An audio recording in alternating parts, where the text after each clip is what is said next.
Hello, this is Mark Pyjama, and you're listening to Channa Channa Channa podcast.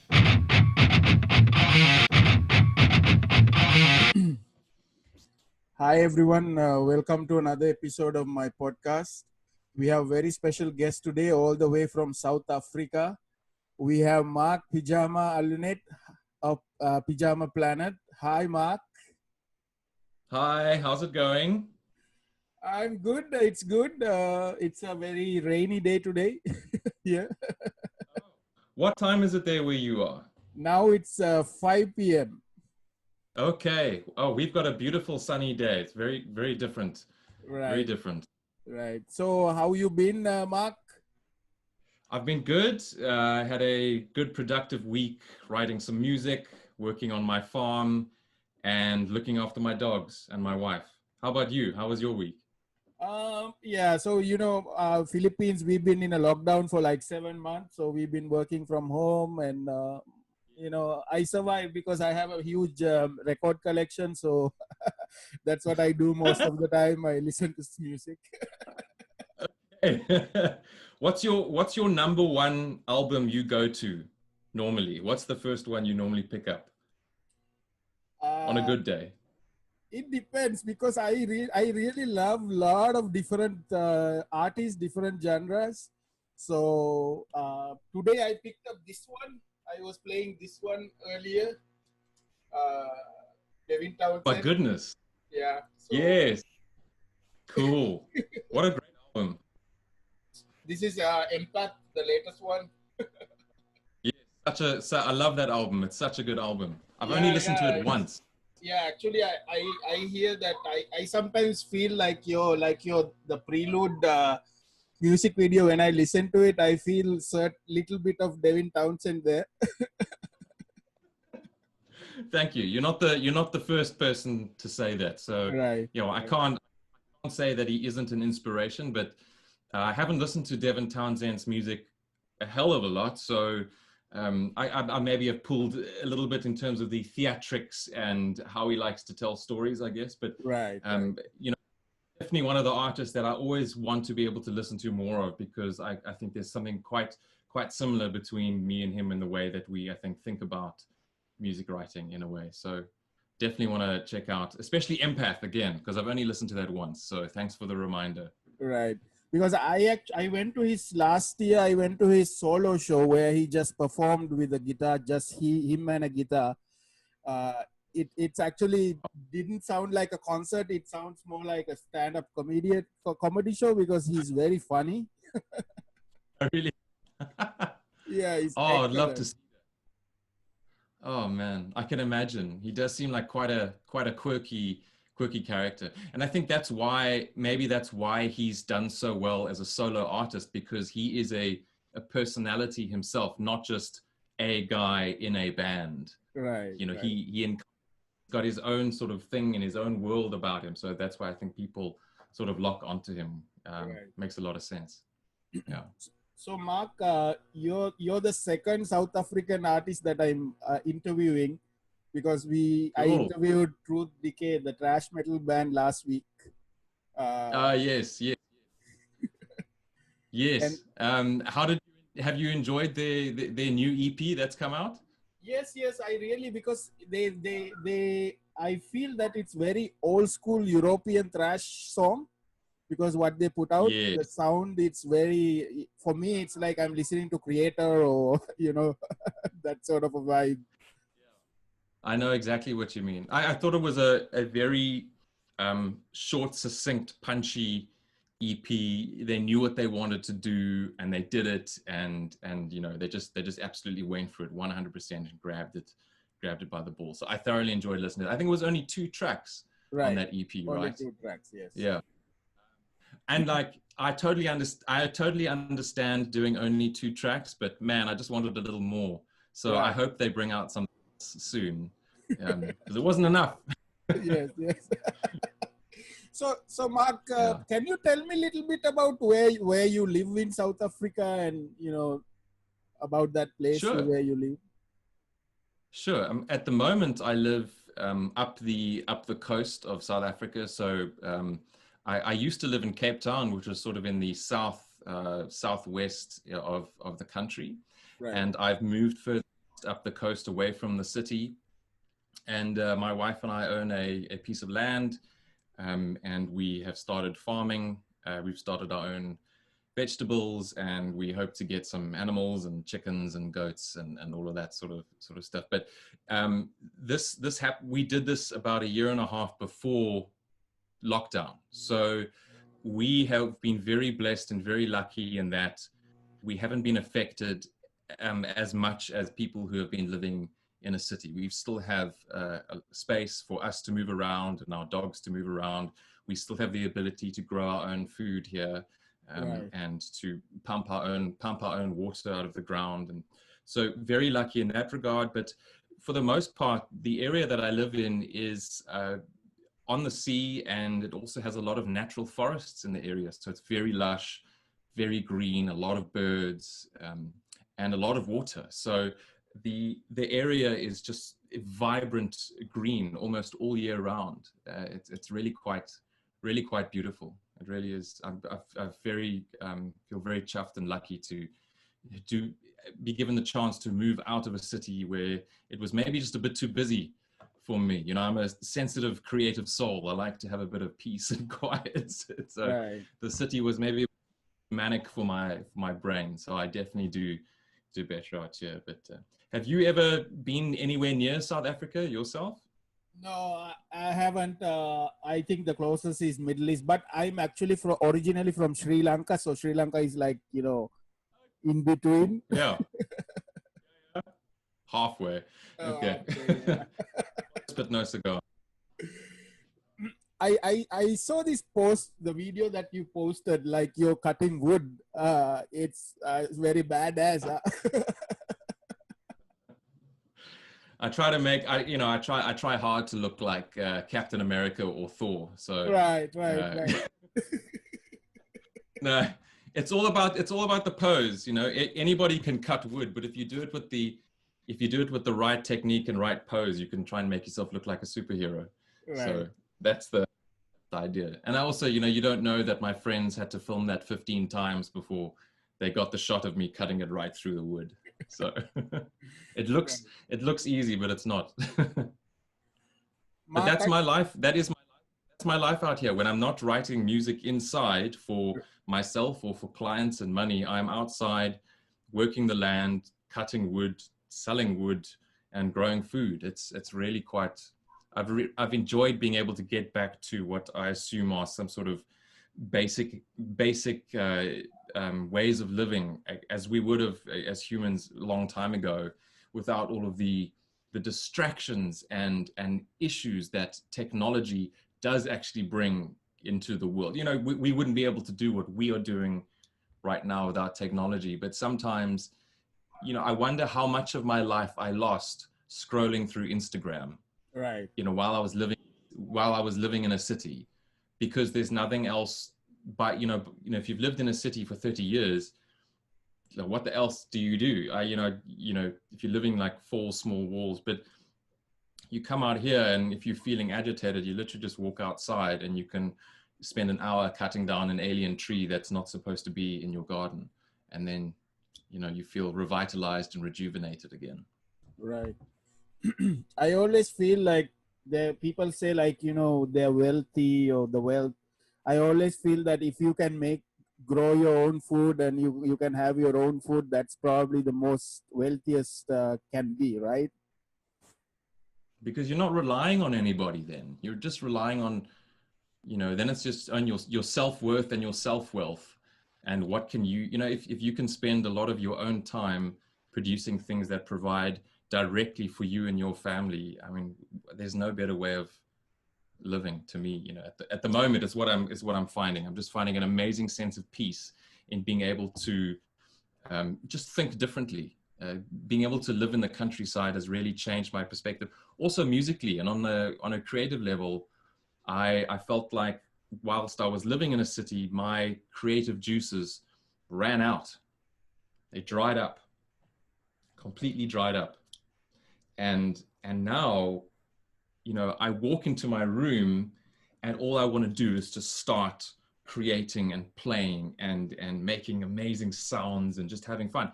And I lost that sense of fun before I actually came here. So it's a beautiful place, but this place does beautiful things to your mind. So if anybody has the chance to even visit a countryside, or just, I actually said on Facebook the other day, I've just come back from a few weeks break, and rest if you can. Be kind to yourselves. If you are not kind to yourself and acknowledge that you yourself need rest, the more rest you have at specific moments, the better you'll be able to produce and work afterwards. So I feel a lot of us, when we feel like we just need to keep working harder and harder and harder, and then we forget that the more you actually rest and recuperate, the harder you can work later. So I'm finding out a whole lot of new things about myself and about the ways of living out here. So I've been rambling on, sorry, but yeah, there endeth the lesson. So Mark, I saw your performance that you put out the Winterfest performance, Yes. which you performed from there, right, from your studio. Yeah, I was probably sitting back here somewhere. Yeah. On this guitar. Right. This is my Ibanez 7-string guitar that I got maybe about 4 years ago, and hardly wrote any music on it until maybe the last year, and started completing this album that I'm busy with. But yes, I played right here, and everything was being controlled via my system in the back over here. Did you see the show? Did you? Yeah, I saw the video, and was it felt weird doing that, like playing a festival from your home? I mean, maybe slightly strange, but I think somebody like me, I haven't played live for people in obviously this year, but the last time I played live music a lot was 2015. Right. So in 2014. So I've been playing music sitting down in this chair, in this room or another room, for a very long time now. So it felt very normal to me. And I think what was beneficial about the Metal for Africa Winterfest show this year, 2020, was that it allowed solo artists like myself the opportunity to really excel in what we do well, which is being in a space, producing everything ourselves. And I got to not only do that, but stream it live. I got to go outside and visit areas and make short videos and produce animations for the show and make it a whole multimedia experience. Right. Whereas with a simple live show, it's very difficult to do that, especially in smaller venues. You need a big arena with amazing tech and crew to be able to do that stuff normally. Unless you're somebody in a small room with a computer and a camera, then you can also do that. Right. So I thoroughly, if they asked me to do that again next year, I would drop everything to do that again. But I don't think I can, because they have a rule. You've got to wait a few shows before you can do it again. Anyway, right. Thanks for asking. That was super fun, that show. It was awesome. Yeah. So Mark, can you tell me a little bit about your childhood and then like your earliest memories of music? Yes. I guess I had a very standard middle-class upbringing in South Africa in the 1980s and 1990s. There was music in my household. My parents they each played one instrument, not a lot. My dad would sit after dinner and play guitar, and he would play the 2 songs that he knew, and he would sing, and my mother would complain about his singing and complain that he was always only playing the same 2 songs. So he would eventually put the guitar down, and maybe once a month my mother would play the piano. I think she had a small organ. But my first real memory that stuck out was when I was 5. I think I was 5 years old, and I was at pre-primary. So it was one of the first years that I was in a class with other children. And one of the children had somehow at the age of 4 or 5 managed to learn the violin. And this kid came into class, and all of us in the school, it must have been maybe 50 or 60 of us, crammed into one small room. And this child started playing the violin, a stringed instrument, right in front of me. I'd never seen this before. I'd never heard the sound before live. It was right in front of me. I could physically see how somebody was moving and creating this beautiful, beautiful sound and tone. And it was not, I think, a year later that I was then at junior school, and I asked my parents, would it be okay if I took violin lessons? And they were totally surprised, but so happy, because it was just something different. At that point, you know, they didn't play string instruments, and they didn't think I would be into music at all. But I think I was 6 years old when I picked up the violin, and that stayed with me all the way through junior school until I was maybe 12 or 13 years old. And at the same time, I was, every now and then, I'd pick up my father's guitar, or I would play the piano that was in our house. And I think that eventually transpired in what converted into a whole lot of different instruments later in life. But if I hadn't heard that child play that instrument at age 5, I don't think I would have had as early an introduction into actually playing music as I did, if it wasn't for that kid. Right. So when did you pick up the guitar? I started learning the guitar at about age 15 or 16. Right. So it was much later than the guitar is actually the instrument I learned the last. I did violin and piano. I also played the saxophone through school and played in the jazz bands and all of that. So I love playing the saxophone and playing jazz music. So I have a bit of a jazz background as well. But the guitar came when I was about 15, properly when I was 16. And all I did was, it was something I did on the weekends. I wasn't learning it at school. It was just something that was lying around. So I would pick it up and I would learn a Blink 182 song. I would learn a Sum 41 song, a Red Hot Chili Peppers song, random stuff like that. And, you know, suddenly when I finished school, I had no other instruments that I was officially playing anymore for school. So guitar was the only one left that I hadn't sort of, you know, used and overused and overabused. Right. So it transferred from this guilty pleasure that I did on the weekends to something I started doing every day. And I think I played guitar the most from about the ages of 20 to 25.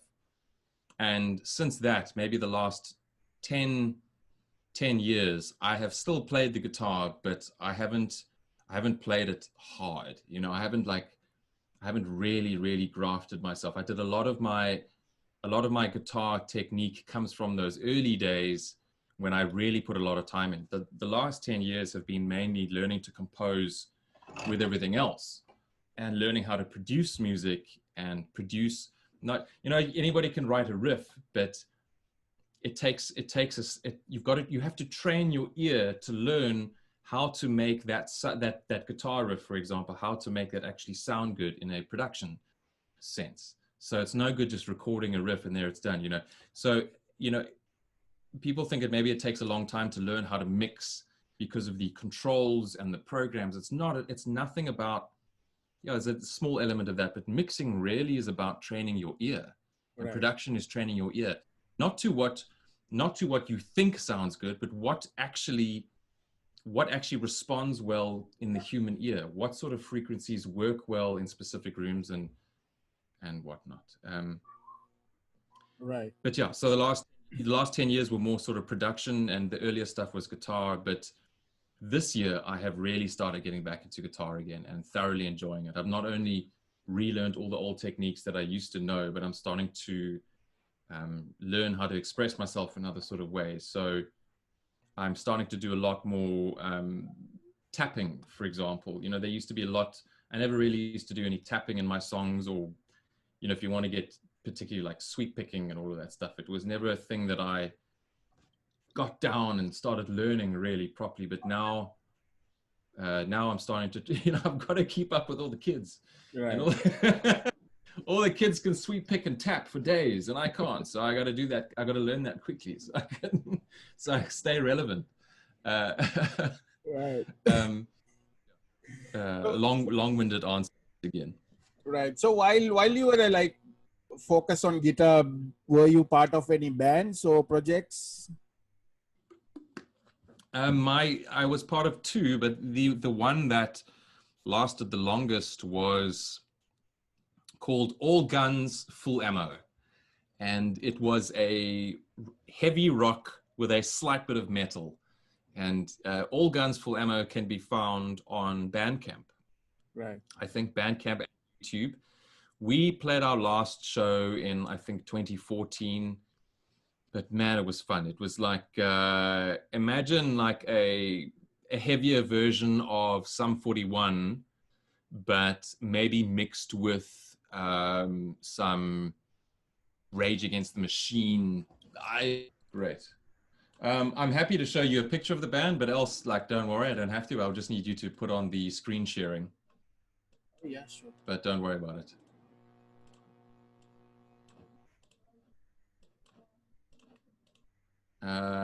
Here is a picture of...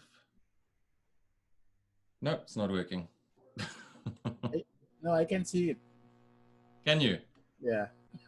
So that's me on the left. Well, with the short hair, that was probably about 2015, maybe one of the last shows we played. Right.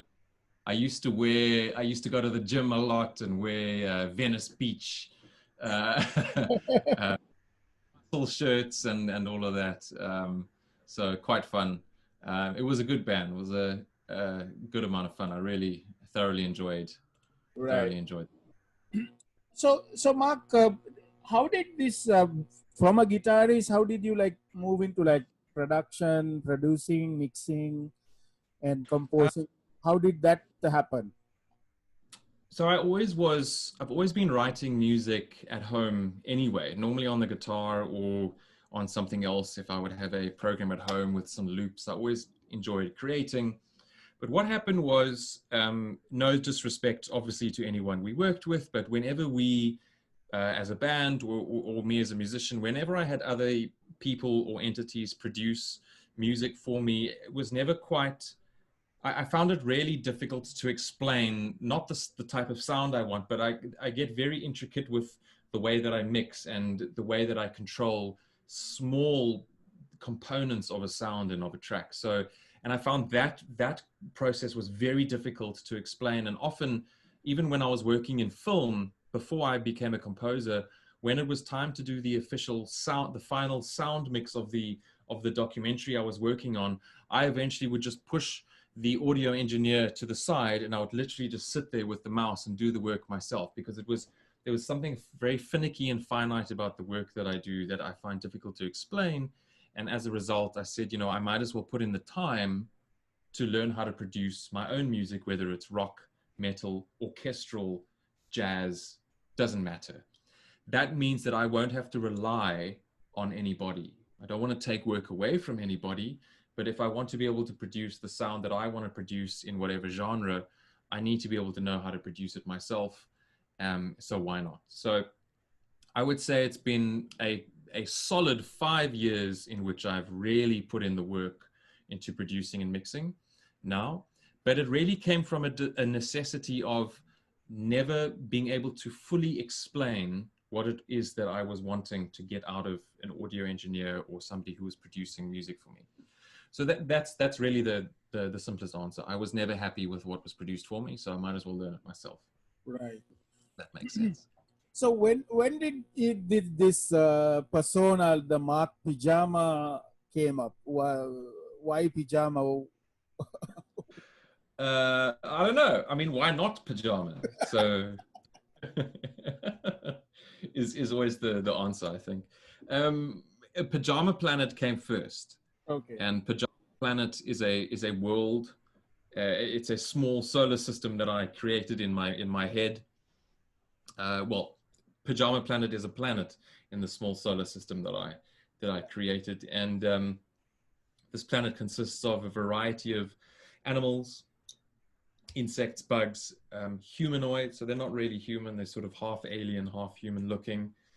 And every single time I wrote a piece of music, even before Pyjama Planet came about, my music always made me think of one thing. It made me think of space and the cosmos, and it made me think of lots of very vibrant colors. And I don't know why. It's just this visual sense I got whenever I listen back to the music that I write, whether it's for myself or for something else. So I took that one step further and I said, well, what does space and these colors mean? And suddenly I saw a planet. It's like, okay, that's cool. That planet. Right. All right. And that developed into small stories and short stories and characters. And I was always in my pajamas, as a lot of people are when they're creating. But my pajamas often had a lot of bright, vibrant colors and reminded me of that. So it just sort of, I came up with this idea that this planet, Pyjama Planet, is constantly in night. At nighttime, there's no sun. The sun exploded and filled all the planets with radiation. Right. And the Pyjama Planet is luminous and it glows pink and magenta sort of color, and I think green, and a lot of blues, a lot of luminous blues. So became Pyjama Planet because it's at nighttime. Everybody's basically wearing pajamas.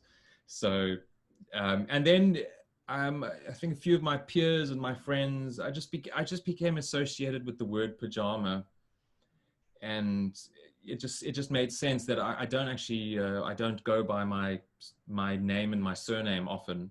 I just go as Pyjama Planet or Mark from Pyjama Planet. So it made sense to call me Mark Pajama instead of Mark Allnut. It has a better ring to it, and it doesn't make me, So I guess that was it. It was a visual concept from audio that turned into a story, that turned into a name, that by association became my name that I now use. Right.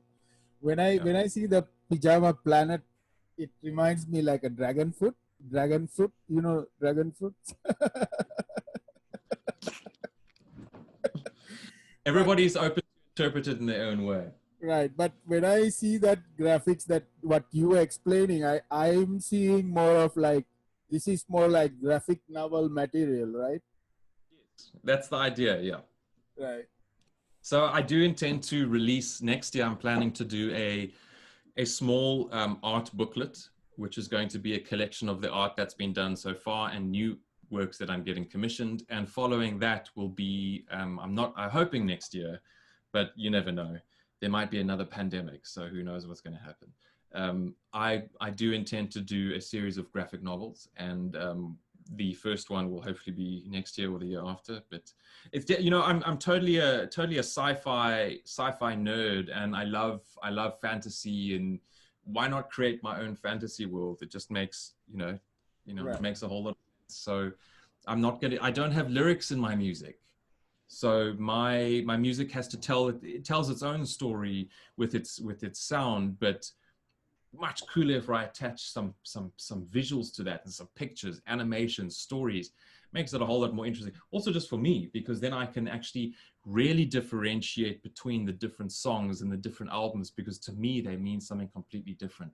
They're not just, oh, those songs that I wrote in that year, those songs that I wrote in that year, and so on and so forth.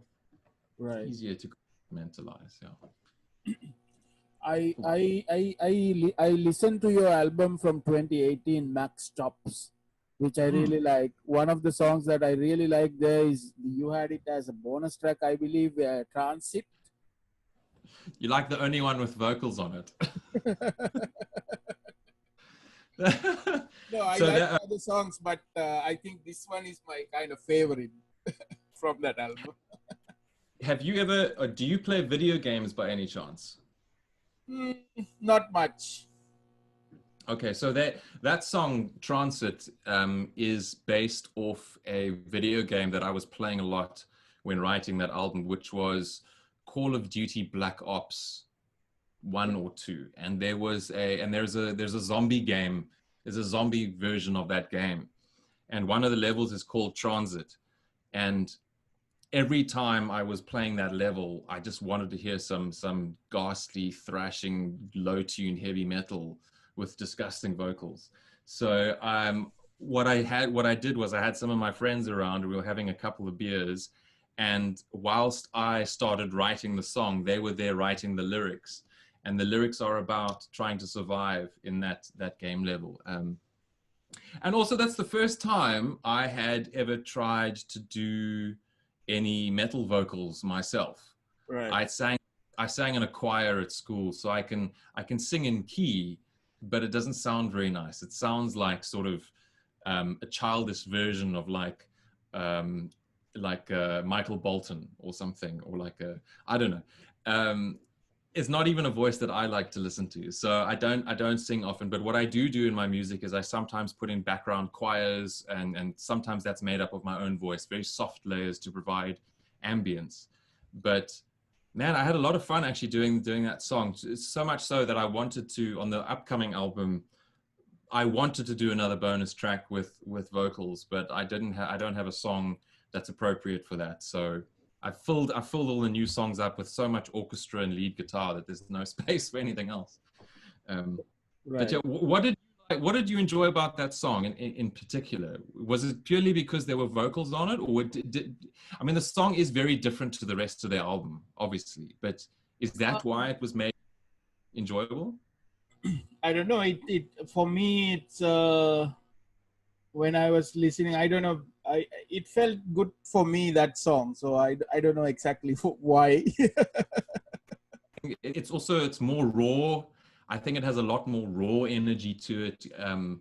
It's sort of it's a bit more sounds more like a battle song rather than a prog metal song. You know, it's Right.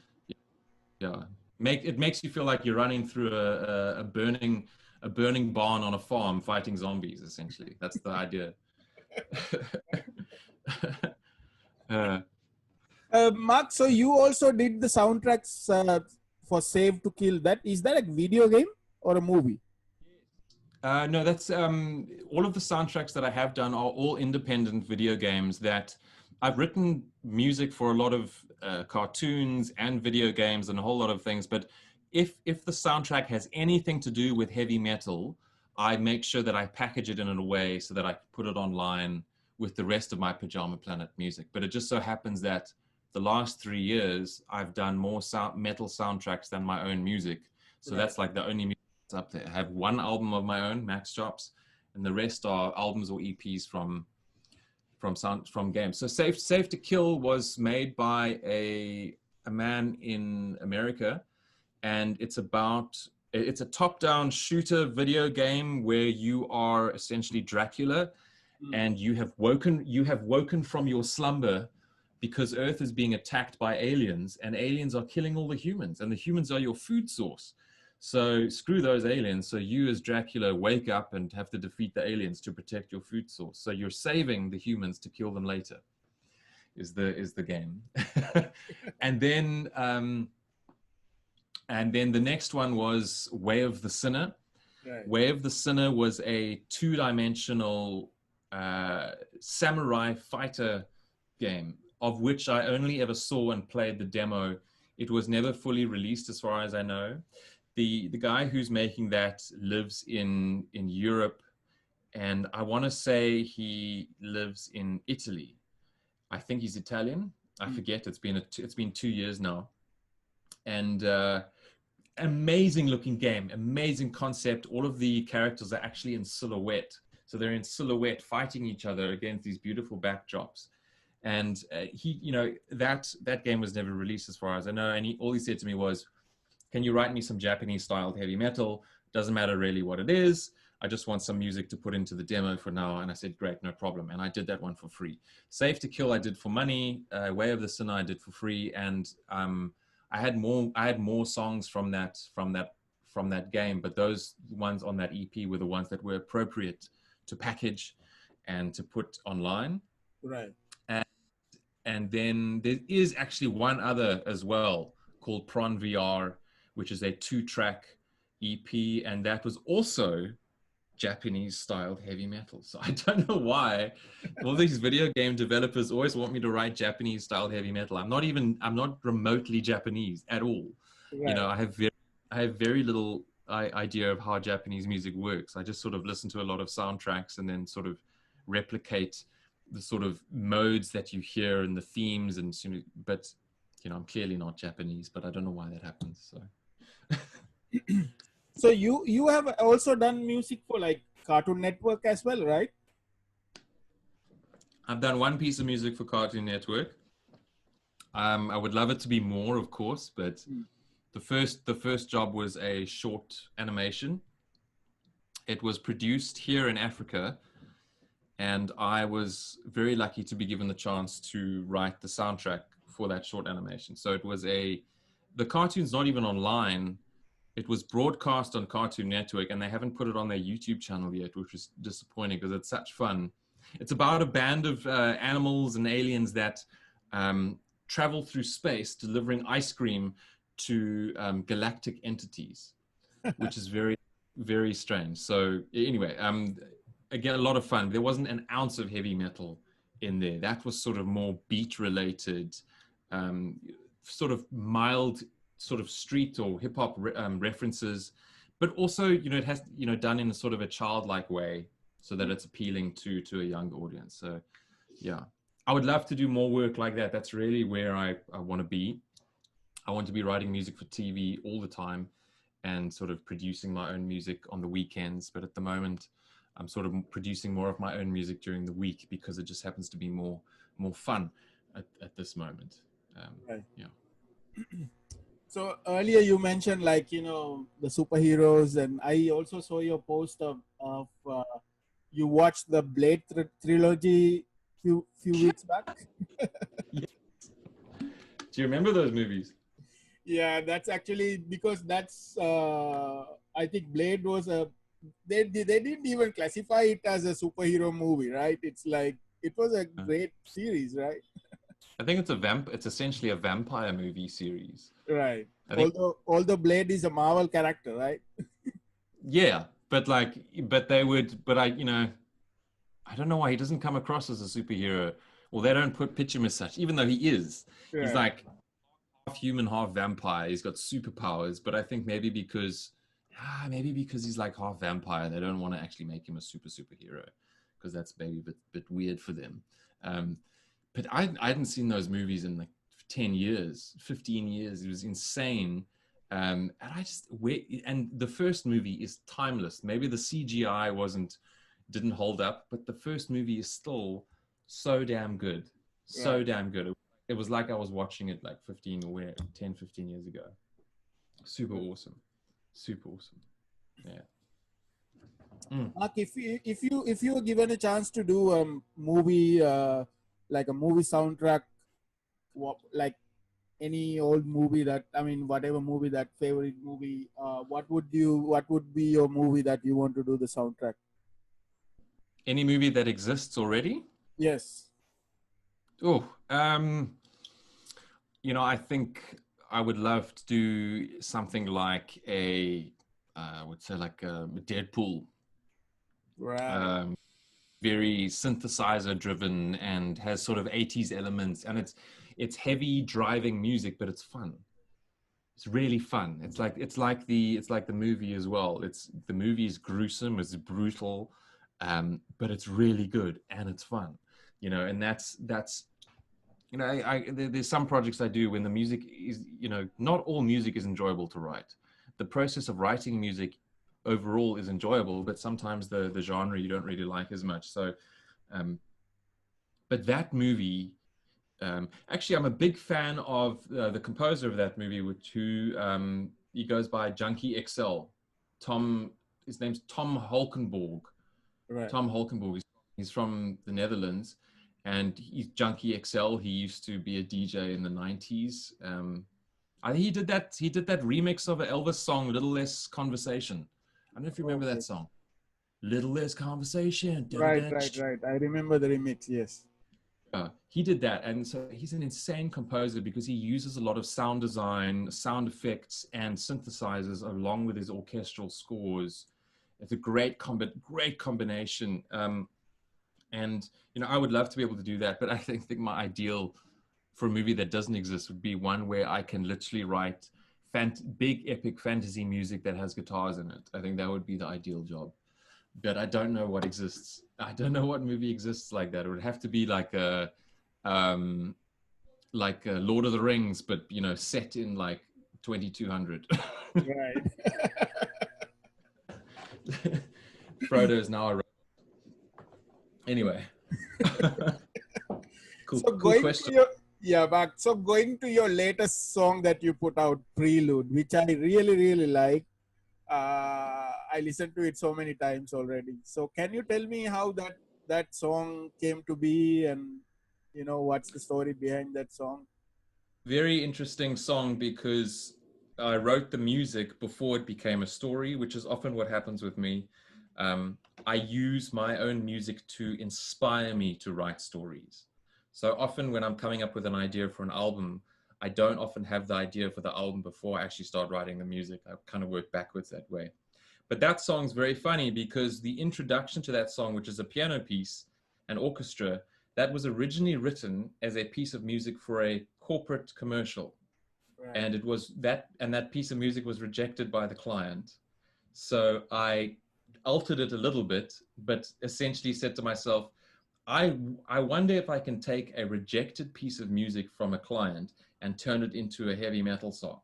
So I took this beautiful, very almost somber, somewhat hopeful piano intro and I just smacked it bah, straight away with like all of the sound effects, all of the drums, and as many guitars as I could to create a massive contrast between the introduction and like the first verse of the song, really.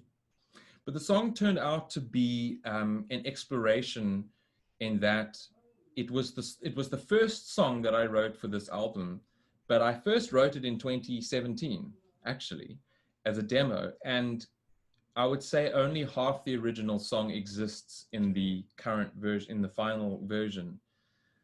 But that song I developed over 3 years, over and over and over again. And what I did was when I was frustrated or bored in a current project, I would always go back to that song and not necessarily write more, but I would mix it and I would use it as my testing ground for different styles of mixing and production and whatnot. So, I mean, I think there were 40 something versions of that song over the last 3 years. And most of those versions were just different mixes. But this year, particularly in January, I started rewriting that song and I rewrote it within a couple of weeks. It was so fast. Um, I think having that break as well from like writing metal over a few years really meant that I could delve deep into. I love getting involved in sort of deep story structure and doing that with the music as well. Very, very seldom do I actually repeat sections of music, but if they are repeated, they are altered in, they're made different in this, you know, so I'll develop a theme. So, you know, key with that song, there are 2 to 3 different themes in that song, and they come up at different points, and at the end they all sort of actually combine into one. So it's 2 to 3 different subplots of a story that's being told that combine into one big climactic ending. And that's predominantly what I do with my songs. I write a variety of themes, all very similar, that sound interesting on their own, but then I smash them together at the end to create one big orgasmic ending, like everybody loves. So Right. that's what happened. That's what happened with that song. Yeah.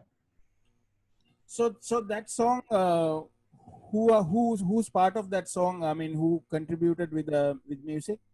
I mean, So I yeah. wrote pretty much 99% of the song and the idea. I have 2 guys for my rhythm section who I use all the time. They're local South Africans. Luke Otto on bass guitar. He's a fantastic bass guitarist and concert cellist. He plays the cello. So I use him for bass and cello when I do corporate music and other albums. I always actually hire him in, but I think he also just loves my music and the heavy metal. So when it's metal stuff, he just comes on board and records or plays live. So he recorded the bass at home and then sent it to me, and I mixed it in. And my drummer is the drummer from my old band called All Guns for Ammo. Have a great music relationship with him. We listen to the same bands. So we understand each other musically very well. We have a very good way of communicating. If he doesn't like what I'm producing, he just says no. And he says, no, don't like it. So, but if he likes what I'm producing, he just gives like a small thumbs up, or he goes, yeah, I dig it, it's cool. So I know that to him that's great, because he's not the most, expressive of guys. Those Right. are the two that I use on predominantly all of my music. And then very lucky to have Chris Anopoulos, the lead guitarist from Valvadinia, Right. the ultimate slam band, Valvadinia, also from South Africa. Chris Anopoulos played a guest solo on the song, and that was very easy to organize. I've known Chris for a few years now.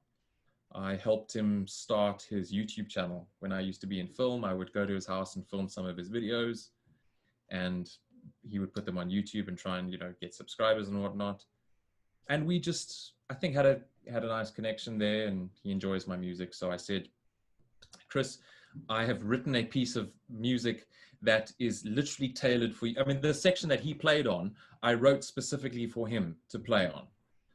Knowing his style and how he plays and how he writes, I wrote that for him, and I said, this is what I've written for you. Do you want to be on the song? I, of course, I will pay your fee for a guest artist. All musicians and all artists are deserved of money, especially if there's money available. So I made sure to pay him at least what he's worth. And I think he did that. He did that whole solo in one take as well. It's insane. He said he did about 4 or 5 different takes, and the last one he just like whacked it, thump, and he sent it to me, and I said, I have 0 changes. So Wow. thank you. He hit it spot on, and I think it's because I know him, and I wrote the section for him, and he understands the music, and so it just was a very handy thing to do. You got to use the people who understand your art as well. So, and I understand him, and he understands me, so it worked very well. Right. So, Mark, have you produced any other artists or worked with other artists? yes, I have. Very not as many as I would have wanted to by this point, but again, this career is a slow burn, so we're getting there slowly. I think the most notable one was I think maybe describe it as a pop rock artist. This was in 2018. Well, I think released last year, 2019. Also a South African guy, but he's been living overseas in America for a very long time. And he was down in South Africa and was just by chance at one of my gigs in Cape Town in South Africa. And he came up to me after the show and said, I have been wanting to produce my own album for many years, and I can hear that you understand music.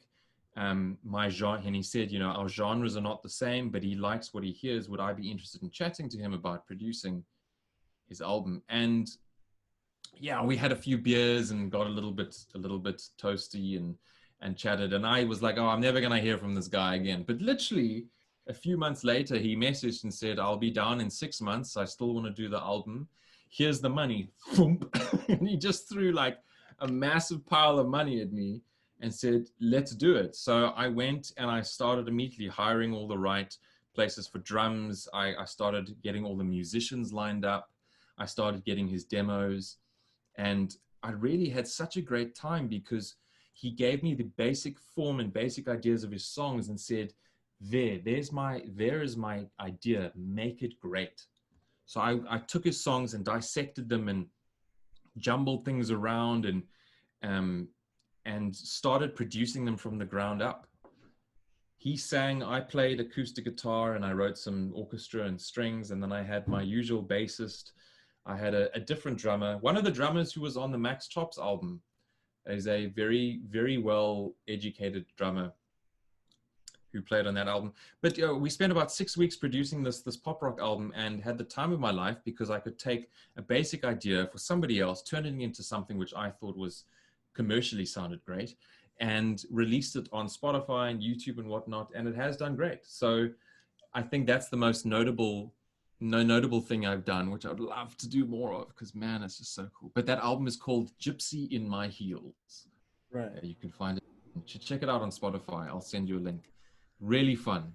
Really, really fun. Like some of it's party music, some of it's more somber ballads, but yeah, good fun. I'm not all about the heavy metal, so it's a whole lot of stuff. Right.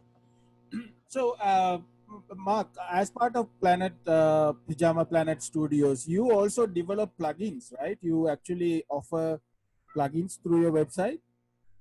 Yes, I do. That's correct. I do. Started doing that this year during lockdown, actually, looking for alternate ways to be creative, to express, and also to try and develop products that I thought people would be interested in. You know, a lot of musicians and composers will spend a lot of time researching and purchasing software to be able to make music that they want to make.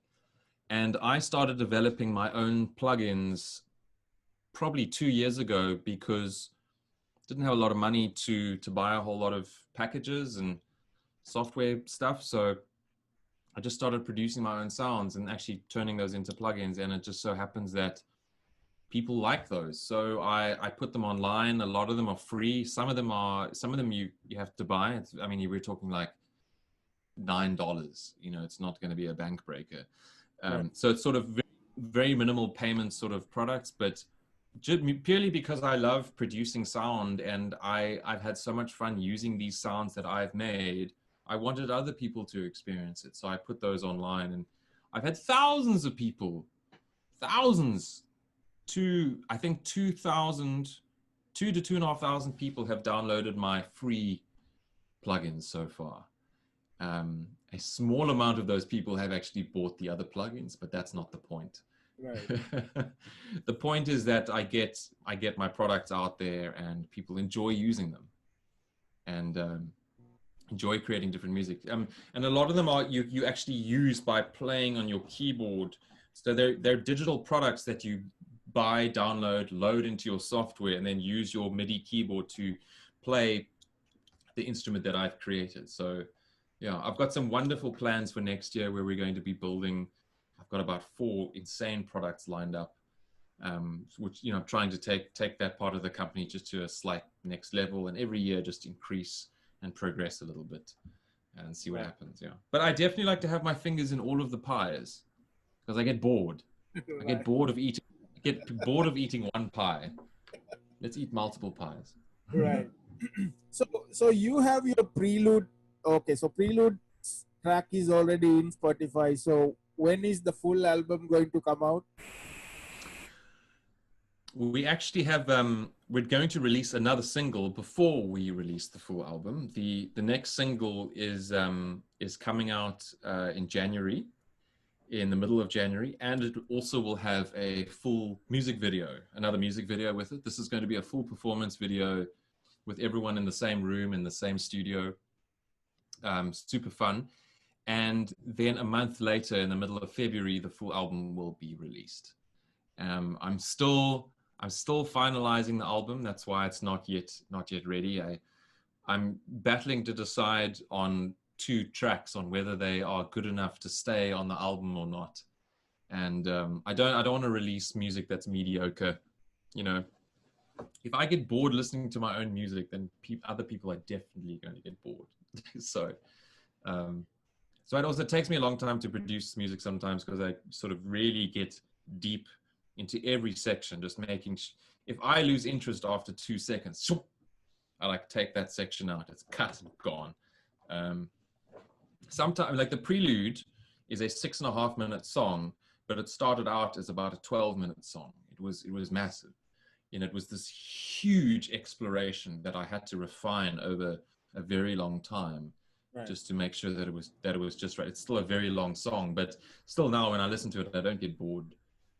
So to me, that's why it works. But the next song is going to be short, 3.5 minutes, energetic, super fast, super heavy, in your face, heavy metal. No excuses. Face melting heavy metal, right? Melting heavy metal.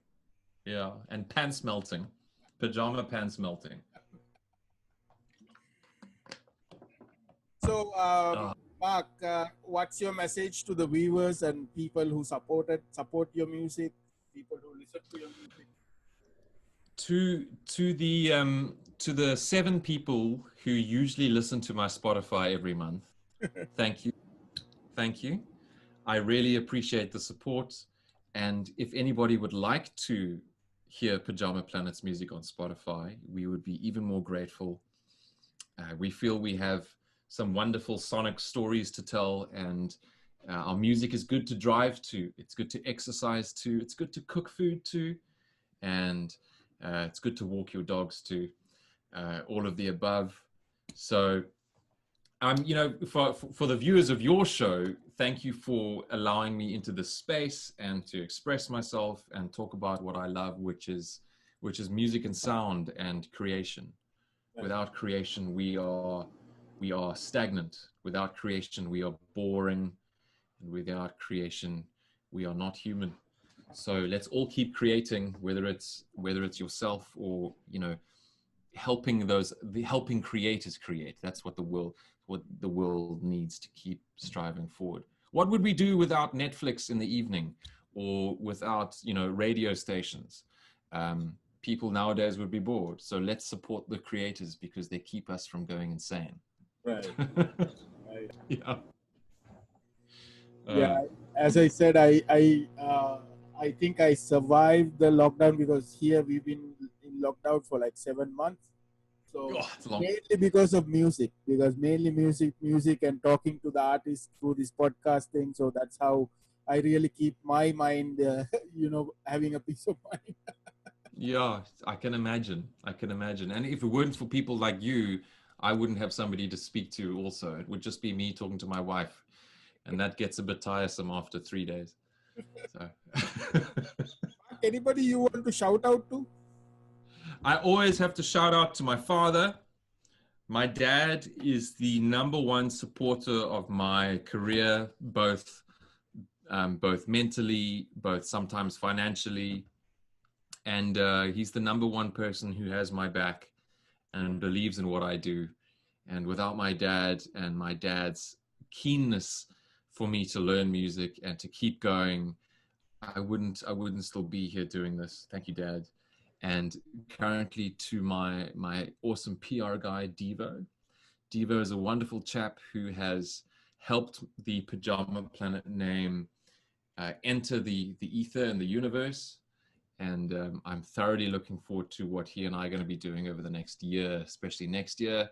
So those would be my 2 shout outs, and maybe just half a shout out at least to you again for having me on. Maybe a full shout out to you and for your show, for having me on board, man. Thank you so much. I really, I love talking about what I do, and I don't get to do it often. So really, thank you. Thanks for being so interested. Right. And look out for the new. Yes. So thanks. So as you mentioned, Devo is the one who, like, you know, introduced you to me, and then I got really excited how he presented you, you know, like how, and I immediately went and checked the songs, and I was listening to the songs. It's really, really good. So looking forward to the new songs, and keep making new music, great music, and then stay safe, enjoy your farm life, and you know, looking forward to talking to you in the future, Mark. Thank you for joining the podcast. All the best. Having. All right, we'll chat soon. Yes.